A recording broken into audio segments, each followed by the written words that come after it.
Hello everyone, welcome to Black Mirror horror. कैसे हैं आप सब? आई होप आप सब ठीक होंगे। आज मैं आप सभी के लिए जल प्रेत की कहानी लेकर आई हूँ और उम्मीद करती हूँ कि आपको ये कहानी पसंद आएगी। कहानी पसंद आए तो इस वीडियो को लाइक और चैनल को सब्सक्राइब ज़रूर कीजिएगा और साथ ही बेल आइकन प्रेस करना ना भूलें। इससे आपको मेरे लेटेस्ट वीडियोस की अपलोड्स की नोटिफिकेशन मिलती रहेगी।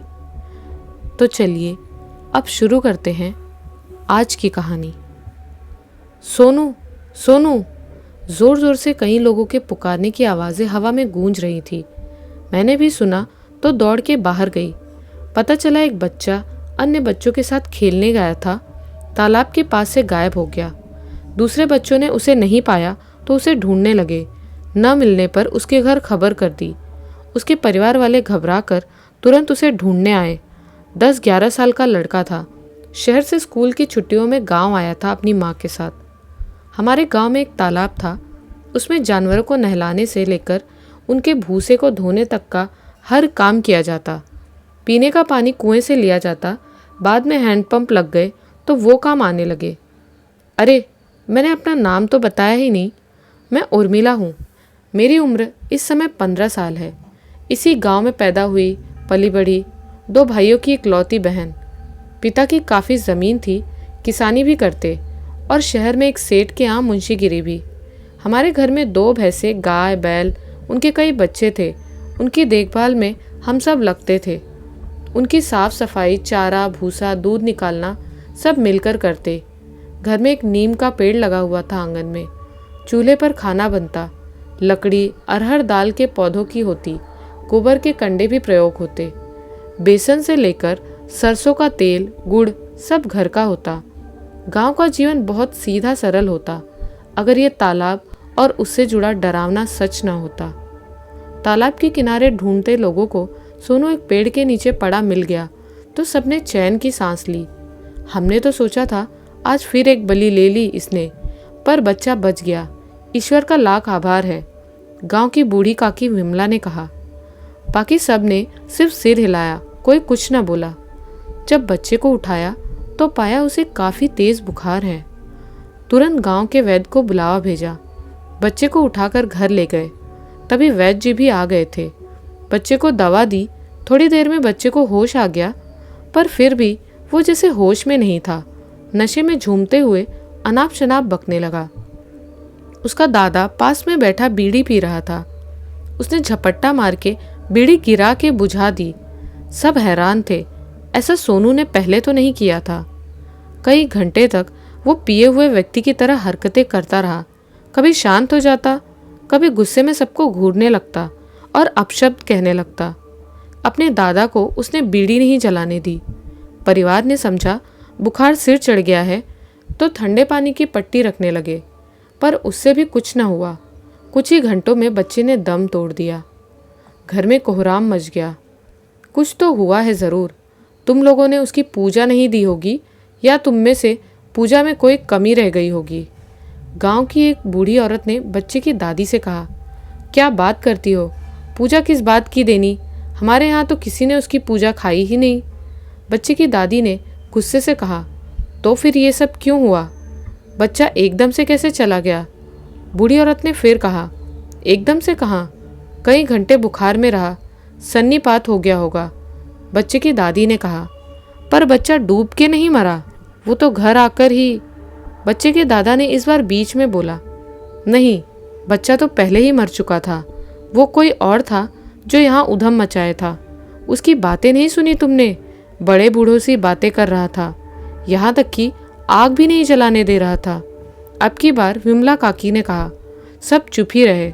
सब समझ चुके थे वो एक और बलि ले चुका था, पर कोई उपाय न था सिवाय सहने के। बच्चे की माँ सदमे में थी। वो रो नहीं रही थी, बस बच्चे को गोद में लिए बैठी थी।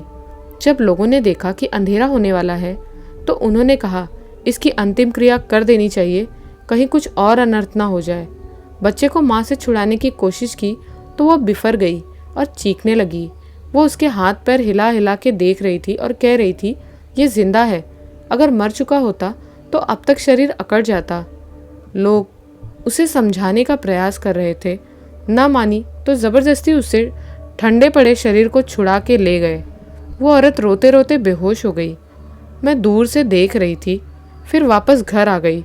सिर से पानी डाल नहाया, तब घर में घुसने दिया माँ ने। रात को खाना खाने का भी मन नहीं था, इसलिए चुपचाप बिस्तर पर लेट गई। बार बार मृत बच्चे का चेहरा आंखों के आगे घूम जाता। कोई किसी से कह नहीं रहा था, पर सब जानते थे ये काम किसका था। तालाब वाले मसान का। मसान यानी प्रेत, या कहो जल प्रेत। ये तालाब कितना पुराना था कोई नहीं जानता। बाप दादों के ज़माने से चला रहा था। गांव की पानी की ज़रूरत तो पूरी करता, पर कभी न कभी किसी को लील जाता। बड़े बड़े तैराक इसमें डूब जाते तो कई दिन तक न उभरते। कोई डूबा व्यक्ति उतरा भी जाता तो किसी का नामो निशान भी नहीं मिलता। गांव वाले मानते भी, डरते भी। मुझे अभी भी याद है, एक शाम अंधेरा होने पर तालाब किनारे कोई पूजा हो रही थी। पक्का खाना पक रहा था। आलू, पूरी, हलवे की खुशबू फैली थी हवा में। कौतूहलवश मैं भी पहुंच गई वहाँ। हमारे एक परिचित काका भी थे। तभी एक महिला ने मुझे भी खाने का सामान दिया तो काका जी ने मुझे ज़ोर से डांटा और कहा, घर जाओ तुरंत, ये खाना नहीं खाना। मैं डरकर सहम गई और घर भाग ली। घर जाकर किसी को कुछ ना बताया, चुपचाप सो गई। अगले दिन वो काका घर आए और माँ को बोले, लड़की को तुमने कुछ समझाया नहीं है? कल तालाब वाले बाबा की पूजा खाने पहुंच गई थी। माँ ने अपना सिर पीट लिया। हे भगवान, मुझे तो कुछ पता नहीं, न इसने कुछ बताया। काका के जाने के बाद माँ ने मुझे बताना शुरू किया, तालाब के किनारे हो रही पूजा का प्रसाद मत खाना कभी। जो भी प्रसाद खाता है उसे भी उसकी पूजा देनी होती है। न दो तो डरावने सपने दिखाकर चेताता है, तब भी ना मानो तो जीव हत्या कर देता है। कितने ही पशु और व्यक्ति उसके कोप का शिकार हो चुके हैं। भलाई इसी में है, इन सब चीज़ों से दूर रहा जाए। और एक बात और, वो रात में 3 बार दरवाज़ा खटखटा के आवाज़ देता है। कभी भी उसका उत्तर नहीं देना चाहिए। अगर उत्तर दिया तो व्यक्ति सम्मोहित हो जाता है और वो उसे अपने साथ तालाब में ले जाता है और वहाँ डुबोकर मार डालता है। लोग डर कर उसकी पूजा देते हैं ताकि जीव हानि ना हो, बंदिश हो जाती है, इसीलिए होशियार रहना चाहिए। मैंने सिर हिला के हामी भरी और माँ से पूछा, क्या आपने कभी देखा है उसे? माँ सहम गई, फिर धीरे से हाँ में सिर हिलाया। तुम्हें पता है, रात 12 बजे के बाद तालाब में एक आग जलती दिखती है, जो एक ओर से लेकर दूसरे ओर तक जाती है, फिर वापस लौटती है। माँ ने प्रश्नवाचक नज़रों से देखा। मेरे शरीर में झुरझुरी सी दौड़ गई। मैंने माँ की आंखों में सीधे देखते हुए पूछा, तो ये सब सच है? मुझे तो लगा था बच्चों को डराने के लिए यूं ही बोल देते हैं। अरे नहीं बिटिया, सब सच है। एक बार उसने मुझे भी आवाज़ लगाई थी और मैंने जवाब भी दे दिया था, माँ ने बताया। फिर क्या हुआ? उसने आपको नुकसान तो नहीं पहुँचाया? मैंने उत्कंठा से पूछा। उसने आवाज़ लगाई, आवाज़ किसी औरत की थी। मुझे लगा कोई पड़ोसन बुला रही है जंगल पानी के लिए। मैंने उत्तर दिया कि आ रही हूँ। मैंने दरवाज़ा खोल दिया। वो कोई काली छाया सी थी। चेहरा नज़र ना आया, पर आवाज़ औरत जैसी लगी। उसने अपने पीछे आने का संकेत किया। मैं एक हाथ में लोटा लिए उसके पीछे चल दी। आगे जाकर 2 रास्ते हो जाते हैं, एक तालाब की ओर, दूसरा खेतों की ओर। मैं खेतों वाले रास्ते पर मुड़ने लगी, पर वो सीधे तालाब वाले रास्ते पर जाने लगा। मैंने उससे कहा, इधर से चलो। उसने कहा, नहीं, तुम मेरे पीछे आओ। मैंने कहा, ये रास्ता सही है, वो गलत है, तुम इधर से चलो। उसने सख्ती से कहा, मेरे पीछे आओ। मैं जैसे अवश हो गई और उसके पीछे चल दी। वो मुझे तालाब की ओर ले जा रहा था। घना अंधेरा था, आसपास कोई भी नहीं दिख रहा था। तभी अचानक किसी ने मेरा जूड़ा पकड़ पीछे घसीट लिया और बोला, सही है, पता भी है, चल घर वापस। और लगभग घसीटता हुआ मुझे वापस घर ले आया। जब घर का दरवाज़ा बंद हुआ, मुझे अचानक चेत हुआ कि ये क्या हुआ। मैंने तुरंत समय देखा, रात के 2:30 बजे थे। डर के मारे मेरा रोम रोम कांप रहा था, पर एक खुशी भी थी कि मेरी जान बच गई। माँ ने बताया। मैं हैरत से सुन रही थी। मैंने माँ से कहा, माँ, वो कौन था जिसने आपको बचाया और उस बुरी शक्ति ने आपका पीछा क्यों नहीं किया? वो कोई हमारे देवी देवता थे जिन्होंने मुझे बचा लिया, और शायद वो देवी देवता का सामना न कर सका, इसीलिए पीछे नहीं आया। माँ ने उत्तर दिया। हमारे गांव में सब अच्छा था, सिर्फ एक इस भय के जिसे कोई और कभी छुटकारा न था। एक दिन एक लड़की किसी और गांव से अपनी रिश्तेदारी में आई थी। वो रोज उधर से ही निकलकर गांव घूमने जाती, अपने हम उम्र और बच्चों के साथ। कभी कभी भैंसों को नहलाने या बैलों को पानी पिलाने भी ले जाते थे, तो वो भी साथ होती। उसे इस भय के बारे में कुछ पता नहीं था। बड़ी ही सुंदर सी लड़की थी। अधिकतर गांव के लड़के बहाने से उससे बात करने की कोशिश करते, पर वो काफ़ी शर्मीली सी थी, तो ज़्यादा बात आगे बढ़ नहीं पाती थी। एक दिन वो अकेले ही घर से निकली। दूसरे टोली के दुकान से कुछ लाना था और कोई बच्चा था नहीं, तो घर की महिला ने उसे ही भेज दिया। 11 बजे का समय होगा जब वो गई। जब वो 1 घंटे तक नहीं आई तो घबराकर घरवाले उसे ढूंढने निकले। देखा तो तालाब के किनारे बेहोश पड़ी थी। उनके तो हाथ पैर फूल गए। वहां खड़े लोगों से पूछा तो पता लगा कि पानी में चलती चली जा रही थी। उसे देखकर लोगों ने आवाज़ दी, तब भी नहीं रुकी। तब उन लोगों ने तालाब में कूदकर उसे पकड़ा और बाहर निकाला। चेक करने पे पता लगा कि वो बेहोश है। उसके पेट से पानी निकाल उसे घर उठा लाए। 1 घंटे बाद होश आया तो छूटते ही उसने कहा, वो फूल कहाँ है? फूल? कौन सा फूल? उसकी मौसी जिसके घर वो आई थी उसने पूछा। अरे वो बड़ा सा कमल का फूल जो उस तालाब में खिला था। मैं उसे तोड़ने गई तो वो पीछे पीछे होता जा रहा था, उस लड़की ने उत्तर दिया। मौसी ने सिर पीटते हुए गुस्से से कहा, सामान लेने भेजा था या फूल तोड़ने? पर मौसी, लड़की हकलाने लगी। बाकी सब तमाशबीन बने खड़े थे। सबको कह दिया था मौसी ने कि उसे तालाब को लेकर कुछ न कहे, वरना उसे सदमा लग सकता है। परवर कुछ नहीं, तुम पानी में गिर पड़ी थी। डूब जाती तो तुम्हारे माँ बाप को मैं क्या जवाब देती? मौसी ने कहा। अब लड़की कुछ न बोली, पर मौसी ने तय कर लिया था। तुरंत गाड़ी की पड़ोसी की और उसे उसके घर छोड़ने निकल पड़ी। लड़की समझ रही थी कि उसकी ज़रा सी गलती की इतनी बड़ी सज़ा कि उसे तुरंत रवाना कर दिया गया, पर उस बेचारी को पता भी न था कि भयानक खतरे से निकली थी वो। दिन का समय था, शायद इसलिए जान बच गई। उसके घर पहुंचकर उसकी मौसी ने उसकी माँ को सब बता दिया और ये भी कहा, कुछ दिन निगरानी रखना। वैसे तो हनुमान जी का तिलक लगा दिया था इसे, कुछ प्रसाद भी खिलाया था, पर फिर भी ध्यान रखना, इसको बताना मत अभी कुछ भी। माँ पहले तो नाराज़ हुई, फिर अपनी बहन की बात मान ली। इधर सब गांव वाले परेशान हो गए थे, पर कोई उपाय न था। फिर से सबको सतर्क रहने की नसीहत दी गई। जो लोग उसे पूजते थे उन्होंने उसकी पूजा की ताकि कोई और प्राण हानि न हो। जहाँ इंसान का वश नहीं चलता वहाँ वो प्रार्थना और पूजा का सहारा लेता है। बहुत दिनों तक कोई घटना नहीं घटी। मेरे पड़ोस में एक दीदी रहती थी, उनका नाम मीना था। गांव की दूसरी लड़कियों के मुकाबले वो ज़्यादा सुंदर और सुघड़ थी। लड़कियां उनसे ईर्ष्या करती और लड़के उन जैसी पत्नी पाने की ख्वाहिश। गांव का कोई भी लड़का गांव की किसी लड़की को गलत नज़र से नहीं देख सकता था। ये अघोषित नियम है। गांव की हर लड़की को बहन की नज़र से ही देखना है और समझना है। इसलिए गांव की लड़कियों को किसी शोहदे का डर भी नहीं होता, क्योंकि सब भाई ही लगते थे। गांव में कुछ लड़कियां सुंदर नहीं थी। सुंदरता एक गुण है जो स्त्रियों के लिए बहुत ज़रूरी माना जाता है।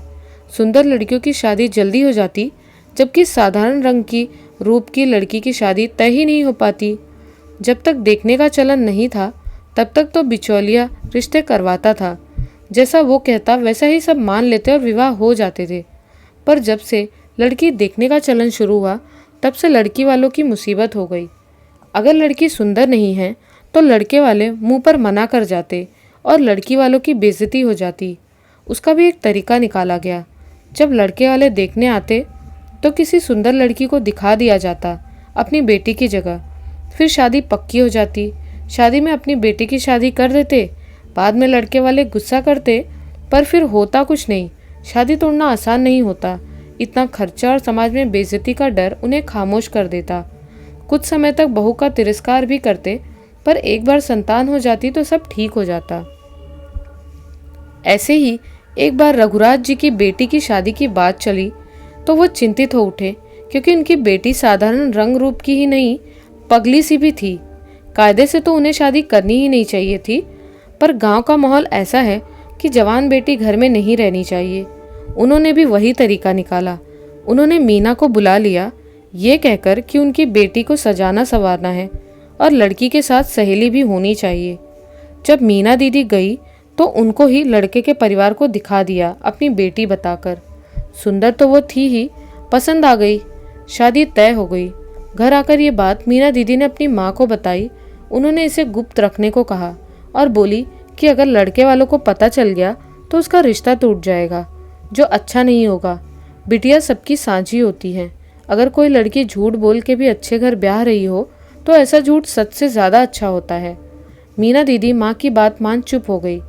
रघुराज जी की बेटी रानी की शादी वाले दिन मीना दी घर में ही बंद रही।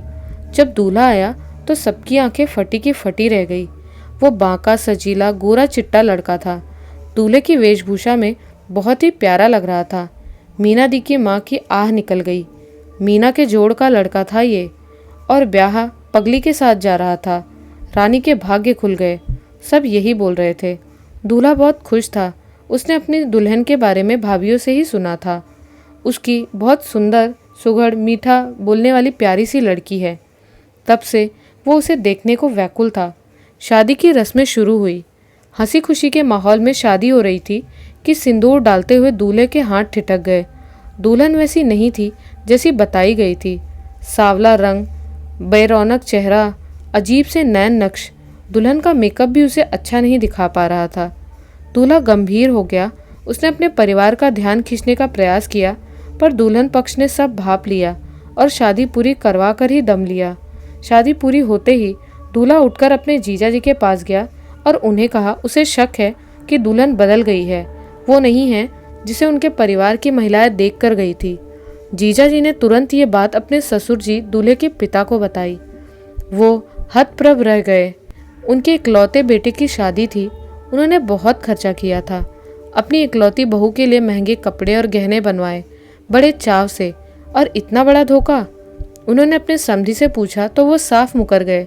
फिर दुल्हन को सबके बीच बुला के दिखाया गया तो बात साफ हो गई कि लड़के वालों के साथ धोखा हुआ है। उन्होंने बहू ले जाने से इनकार कर दिया और शादी तोड़ने की बात की। गांव में पंचायत बैठी और दूल्हे पक्ष पर दुल्हन की विदाई का दबाव बनाया गया। दूल्हा राजी न हुआ तो सारे गहने कपड़े लड़की वालों ने हजम कर लिए और उनके साथ मारपीट भी की। लड़के वालों का धन भी गया और इज्जत भी। वो दुखी मन से बद्दुआ देते हुए लौटने लगे। जब सब बस में सवार होने लगे तो ध्यान गया कि दूल्हा वहाँ कहीं नहीं था। उन्होंने उसे ढूंढना शुरू किया पर उसका कोई पता न चला। उनको आशंका हुई कहीं लड़की पक्ष ने तो नहीं पकड़ के बंधक बना लिया, तो उन्होंने थाने में रिपोर्ट दर्ज करा दी। पुलिस ने भी ढूंढा पर वो न मिला। तीसरे दिन उसकी लाश तालाब में तैरती पाई गई। कौन जाने वो खुद कूदा या किसी ने उसे पानी में ढकेल दिया। लड़के वालों के दुख का कोई अंत न था। उन्होंने दुखी हृदय से श्राप दिया, जो इसका कारण होगा वो भुगतेगा। रानी को दुख हुआ या नहीं ये कौन जाने, पर उसका परिवार खुश था। शादी हुई और विधवा भी हो गई बेटी, पर रहेगी हमारे ही घर। वैसे भी पगली का दूसरे घर गुजारा मुश्किल था। उस पर तमाम जेवरात और कपड़े भी मिल गए। आगे काम आएंगे ये। उनके लिए ये घाटे का सौदा न था।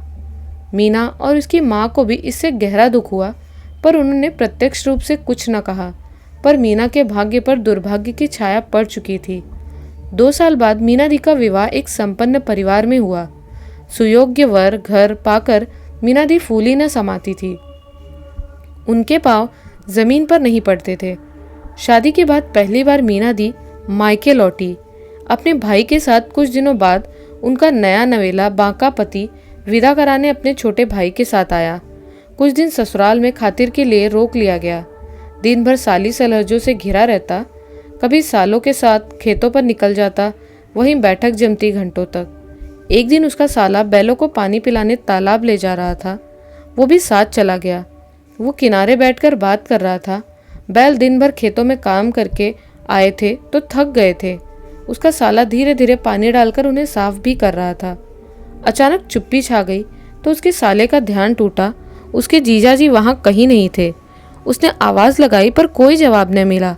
उसने चारों ओर देखा, कहीं कोई हलचल न थी। उसको लगा वो घर चले गए होंगे, तो थोड़ी देर बाद वो घर लौटा। उसकी माँ ने पूछा, तेरे जीजाजी कहाँ हैं?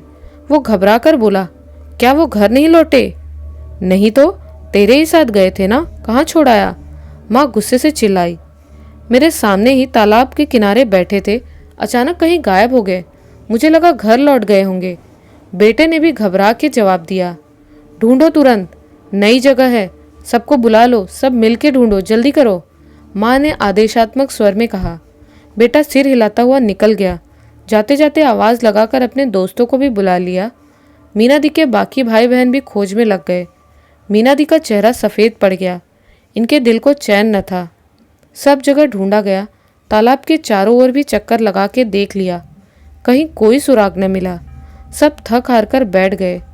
दूल्हे के छोटे भाई ने अपने घर खबर भिजवा दी थी। रात किसी को नींद ना आई। मीना दी को बैठे बैठे झपकी लग गई तो उन्हें उनके पति सपने में दिखे। वो उन्हें पुकार रहे थे, कह रहे थे कि वो पानी के अंदर रेत में धंसे हैं और निकल नहीं पा रहे। किसी ने उन्हें जकड़ रखा है। उनकी दयनीय दशा देख मीना दी चीख उठी। उनकी नींद टूट गई। उन्होंने अपना स्वप्न अपनी माँ को सुनाया। माँ ने उन्हें शांत किया और कहा, यह सिर्फ सपना है जो कि चिंता की वजह से आया है। मीना को तो उन्होंने ढांढस दे दिया, पर उनके मन में तेज हलचल थी। किसी तरह सुबह हुई, फिर से खोजा गया। तब तक दूल्हे के पिता और भी रिश्तेदार आ गए थे। उन्होंने तालाब में जाल डलवाया। तालाब से काफ़ी सामान निकला, पूजा पाठ का और हड्डियाँ भी, कुछ जानवरों की, कुछ इंसानों की भी। लोगों के दिल दहल गए थे ये सामान देखकर। एक जगह तालाब में जाल भारी हो गया। कई लोगों ने मिलकर खींचा तो कबाड़ के साथ दूल्हे की लाश भी निकल आई। आशंका तो थी, परंतु सच होता देख सबके सब्र का बांध टूट गया। सब फफक फफक कर रो उठे। नई दुल्हन का गौना भी नहीं हुआ था कि सुहाग उजड़ गया। शव को अपने गांव ले गए उसके परिजन। नई दुल्हन भी गई और विधवा होके 13वीं के बाद लौट आई। उनका बेटा चला गया था। अब बहू में उनकी कोई रुचि न थी। उनका सब रूप मुरझा गया था। सबको हैरत थी, इतनी अच्छी लड़की और ऐसी किस्मत। किसी को रानी का किस्सा पता था तो उसने बात फैला दी कि ये मीना के कर्मों का फल है। तब गांव वालों को इस बात का पता चला। सब दुखी तो हुए, पर क्या कर सकते थे। जो होना था वो हो गया। कई साल तक मीना दी विधवा की जिंदगी जीती रही। फिर उनके माता पिता ने किसी बड़ी उम्र के आदमी से उनका दूसरा विवाह कर दिया। वहाँ उनको बहुत असुविधा थी, पर कोई उपाय न था। बाद में उनके 2 पुत्र हुए। खैर, ये दूसरी कहानी है। मीना दी की कहानी सुन मेरी समझ में ये बात आई कि कर्मों का फल अवश्य मिलता है और इसी दुनिया में मिलता है। हमें सदैव सोच समझकर कर्म करना चाहिए। कभी भी किसी का दिल नहीं दुखाना चाहिए। काफ़ी समय तक हम सब इसी सदमे में रहे, फिर धीरे धीरे उभरने लगे। एक रात मैं और मेरी 2 सहेलियां छत पर बिस्तर लगाकर लेटे थे। गर्मी के दिन थे तो नीचे गर्मी लगती थी, छत पर हवा आती थी। गांव में घरों की छतें मिली हुई होती हैं तो कोई भी किसी की छत पर जा सकता है। कई बार तो हम छत से ही दूसरे के घर में उतर जाते और हमारे घर में खबर भी न होती। हम बातें कर रहे थे। धीरे धीरे अचानक छत पर एक साया दिखा जो चुपके चुपके चल रहा था। उसने एक गठरी सी अपनी छाती में बांध रखी थी। मुझे वो सही नहीं लगा। वो चोरों की तरह चारों ओर देख रहा था। मैंने अपनी सहेलियों को बताया। हम तीनों उसे देखने लगे। उसने किसी के घर से एक सीढ़ी ऊपर खींच ली और दूसरी ओर नीचे डाल दी और नीचे उतरने लगा। तभी शायद गठरी पर दबाव पड़ा और अचानक एक बच्चे के रोने का स्वर गूंजने लगा। हम तीनों सन्न रह गए। ये तो बच्चा चोर है। फिर हमने जोर जोर से चोर चोर चिल्लाना शुरू कर दिया। हमारी आवाज़ सुन के घरवाले जाग गए। वो व्यक्ति भी जल्दी जल्दी नीचे उतरने लगा। हमने चिल्लाकर बच्चा चोर के बारे में बताया और उसके पीछे भागे। उसी छत पर, उसी सीढ़ी से हम तीनों भी एक एक कर नीचे उतरने लगे। मैंने देखा वो चोर रास्ते पर भागा जा रहा था। तब तक सब अपने घरों से निकल आए थे। जब चोर ने देखा वो पकड़ा जाएगा तो बच्चे को ले तालाब में घुस गया। हम सब तालाब किनारे पहुंचे। वो पानी में थोड़ा अंदर जाकर खड़ा हो गया। उसने जो कपड़ा ओढ़ रखा था वो गिर चुका था। अब सबने देखा वो एक औरत थी। अरे, ये तो रामरती है। इसके पति और बच्चों की मौत हो चुकी है, अकेली ही रहती है, तभी चोर बन गई। भीड़ में से कोई बोला, उसकी गठरी में बच्चा है, कोई सामान नहीं, हमने देखा है। मैंने जल्दी जल्दी बताया। क्या बच्चा? किसका बच्चा? उसके तो कोई बच्चा नहीं रहा। एक काका ने बोला, पता नहीं, खुद देख लीजिए। इतना कहकर मैंने रामरती की ओर ध्यान दिया। वो सीधी खड़ी थी, उसके दोनों हाथ नमस्कार की मुद्रा में ऊपर उठे थे। शायद वो कोई मंत्र बुदबुदा रही थी या किसी का आवाहन कर रही थी। हे भगवान, ये तो पूजा कर रही है शायद, सीमा भाभी ने बोला। भीड़ जो उत्तेजित थी अब भयंकर होने लगी थी। तालाब में पूजा का अर्थ सबको पता था। तभी अचानक एक बहू दौड़ी आई कि उसका बच्चा उसके पास सोया था, गुम हो गया। सब जगह देख लिया पर नहीं मिला। गोदी का बच्चा है तो खुद तो कहीं नहीं जा सकता। अब सब समझ गए थे कि रामरती के पास किसका बच्चा है। एक बूढ़ी काकी ने रामरती को आवाज दी कि वो बच्चा वापस कर दे, पर उसने न सुना। वो तालाब में फूल, सुगंधित द्रव्य, मिठाई सब डालने लगी। अब पता चल चुका था क्या होगा। रामरती ने बच्चे को गठरी से निकाल लिया। वो रोने लगा। अब बच्चे की माँ को पता चला कि उसका बच्चा कहाँ है। वो सीधे पानी में उतर गई। उसका साहस देख मेरे मन में भी उसकी सहायता की बात आई। मैंने अपनी सहेलियों से कहा कि वो उसका ध्यान बटाए और मैं दूसरी ओर से उससे बच्चा छीन लूंगी। ये रिस्क की बात थी, पर कोई और उस बेचारी माँ और बच्चे के लिए पानी में नहीं उतर रहा था। मेरी सहेलियाँ शोर मचाकर उसका ध्यान भटकाने लगी। जब बाकी लोगों ने देखा तो वो भी शोर मचाने लगे। एक तरफ से बच्चे की माँ पानी में आगे बढ़ रही थी, साइड से मैं भी। मुझे तैरना आता था तो डरने की बात न थी। अपनी पूजा खत्म कर जैसे ही रामरती बच्चे को पानी में डालने लगी, मैंने उसे पीछे से पकड़ लिया। बच्चे की माँ ने रामरती से बच्चे को छीन लिया और वापस भागने लगी बाहर की ओर। अपनी पूजा विफल होते देख रामरती खूंखार हो उठी। उसने मेरे हाथ में काट लिया और खुद को छुड़ा लिया। फिर उसने मुझे एक धक्का दे दिया। मैं लड़खड़ा गई। मैंने देखा कि बच्चे की माँ उसे लेकर तालाब से बाहर निकल चुकी है। इससे मुझे संतुष्टि मिली। मैं भी बाहर की ओर बढ़ने लगी, पर तब तक रामरती ने मंत्र पढ़ते हुए सिंदूर मेरे ऊपर छिड़क दिया था और जोर से अट्टहास करके हंस पड़ी। बलि जरूर मिलेगी, जरूर मिलेगी। वो बच्चा नहीं तो तू ही सही, उसने भयानक आवाज में कहा। मैं सुन के डर गई, फिर तेजी से बाहर की ओर भागी। पर ये क्या, मेरे पैर जैसे जम गए थे, उठ ही नहीं पा रहे थे।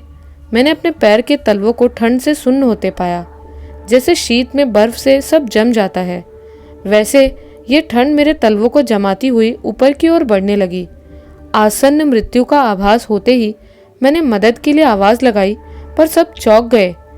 मैंने बताया मेरा शरीर नीचे से ठंडा पड़ता जा रहा है, मैं हिल नहीं पा रही, कोई आकर मुझे खींच के निकालो। पर किसी की हिम्मत नहीं हुई। सब डर रहे थे। उन्होंने तो रामरती को भी पकड़ने की कोशिश नहीं की। वो बच के भाग गई। अब मैंने समझ लिया था कि मेरा अंत निकट है। मैंने अपनी आंखें बंद कर ली। ठंडक बढ़ते बढ़ते मेरे पेट तक आ गई। मैं कुछ भी नहीं सोच पा रही थी सिवाय यहाँ से बाहर निकलने के। धीरे धीरे ठंडक मेरी गर्दन तक पहुंची। मेरे दोनों हाथ भी बेकार हो चुके थे। मैं अपने चेहरे पर किसी की सांसें महसूस कर रही थी। शायद वो जल प्रेत मेरे बिल्कुल पास था। धीरे धीरे मेरा मस्तिष्क शून्य होने लगा।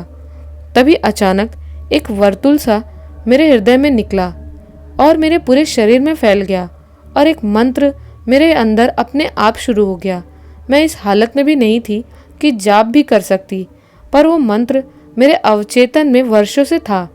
कभी मैं उसे घंटों जपती थी, फिर छोड़ दिया था, पर यह मंत्र अपने आप कभी कभी मेरे अंदर शुरू हो जाता और कब बंद हो जाता मैं ध्यान भी न देती। ये मंत्र भगवान विष्णु का था। अब ये मंत्र मेरे हृदय में अपने आप चल रहा था और इसी के साथ वर्तुल निकल निकल कर पूरे शरीर में फैलने लगा। मेरे शरीर की जड़ता खत्म होने लगी। शरीर में जैसे गर्मी फैल रही थी, बर्फ पिघल रही थी। शायद उसे भी एहसास हो गया था कि उसका प्रयास विफल हो रहा है। उसने और जोर से प्रयास किया। मुझे अपनी हड्डियां टूटती हुई महसूस हुई, पर मैंने अपना ध्यान दर्द की बजाय मंत्र पर ही बनाए रखा। कुछ ही देर में मेरे शरीर में गर्मी आ गई थी, पर हिलना तब भी मुश्किल था। तभी मैंने जोर का कोलाहल सुना। सब लोग पानी में उतर के मेरी ओर आ रहे थे। मेरे पास आके उन्होंने मुझे गोद में उठा लिया और बाहर ले आए। बाहर आके भी मैं आंखें नहीं खोल पा रही थी, तो उन्होंने कोई जल छिड़का। मैंने आंखें खोली तो मेरे दोनों भाई, पिताजी, चाचा जी सबने मुझे घेर रखा था। बच्चे की माँ मेरा हाथ पकड़ के चूम रही थी और धन्यवाद दे रही थी। मैं सबके साथ घर लौटी, पर घर पर माँ ने पहले एक थप्पड़ जोर से लगाया, फिर गले लगा के रो पड़ी। तुझे कुछ हो जाता तो मैं क्या करती लाडो, मैं कैसे जीती? माँ ने मुझे कसकर चिपटाते हुए कहा। मैं क्या बोलती, चुप ही रही। उसी समय नहलाकर मुझे गर्म दूध पिलाकर माँ ने अपने साथ सुलाया। सुबह से ही लोग घर में आने लगे। पता लगा रामरती बलि की व्यवस्था करती थी उसके लिए। उसकी वजह से भी कई प्राण गए। कल रात अपनी झोपड़ी में वो कब मर गई किसी को पता न लगा। शायद कल उसी की बलि ले गया उसका देवता। माँ ने मुझसे पूछा तो मैंने बता दिया। कभी जपे एक मंत्र ने मेरी जान बचा ली। सही कहते हैं कि जपा हुआ कोई भी मंत्र बेकार नहीं जाता, उसका कुछ न कुछ फल मिलता ही है। मेरी आस्था ईश्वर में बढ़ गई थी। मैंने पूछा, रात को जो लोग पानी में उतरे थे उन्हें डर नहीं लगा होगा? वो पहले मंदिर गए थे, वहां से रक्षा कवच लेकर फिर तालाब पर पहुंचे, तभी देर हो गई थी उन्हें, माँ ने बताया। माँ, मैंने बहुत कुछ सीखा इस घटना से, मैंने बताया। जैसे? माँ ने भौहें उचकाते हुए पूछा। एक तो कर्म का फल जरूर मिलता है, दूसरा अशुभ है तो शुभ भी है, तीसरा अधूरी साधना भी फल देती है, और नंबर 4, मैंने शरारत से हंसते हुए कहा। नंबर 4 क्या? माँ ने व्यग्रता से पूछा। यही कि आप लाख छुपाओ, प्यार तो आप सबसे ज़्यादा मुझसे ही करती हो। ये कहकर मैं हंस पड़ी। माँ ने मेरा सिर चूमते हुए कहा, हाँ लाडो, सबसे ज़्यादा तू ही प्यारी है मुझे। मैंने प्रसन्नता से माँ की गोद में सर रख दिया। जीवन अब पहले से ज़्यादा सुंदर और व्यापक और सुलझा हुआ लग रहा था। गांव में अब पहले जैसा भय भी नहीं था। मेरे साथ हुई घटना के बाद गांव वाले समझ गए थे कि ईश्वर मदद करता है। हर घटना बुरी शक्ति की वजह से नहीं होती। कुछ घटनाओं के पीछे बुरे कर्मों, असावधानी या परिस्थितियों का भी हाथ होता है। हर डूबने वाला प्रेत की वजह से नहीं डूबता। कुछ लोग दलदल की वजह से, रेत की वजह से, पानी में उगी लताओं में फंसने की वजह से, या पानी में बनने वाले भंवर की वजह से, या फिसलकर गिर जाने की वजह से भी डूबकर मर जाते हैं। गांव में एक सकारात्मक वातावरण बनने लगा था और ये मेरे लिए प्रसन्नता की बात थी। कैसी लगी आपको ये कहानी? हमें कमेंट्स में ज़रूर बताएं। मिलती हूँ एक नए वीडियो में कुछ नई और डरावनी कहानियों के साथ। जय श्री राम।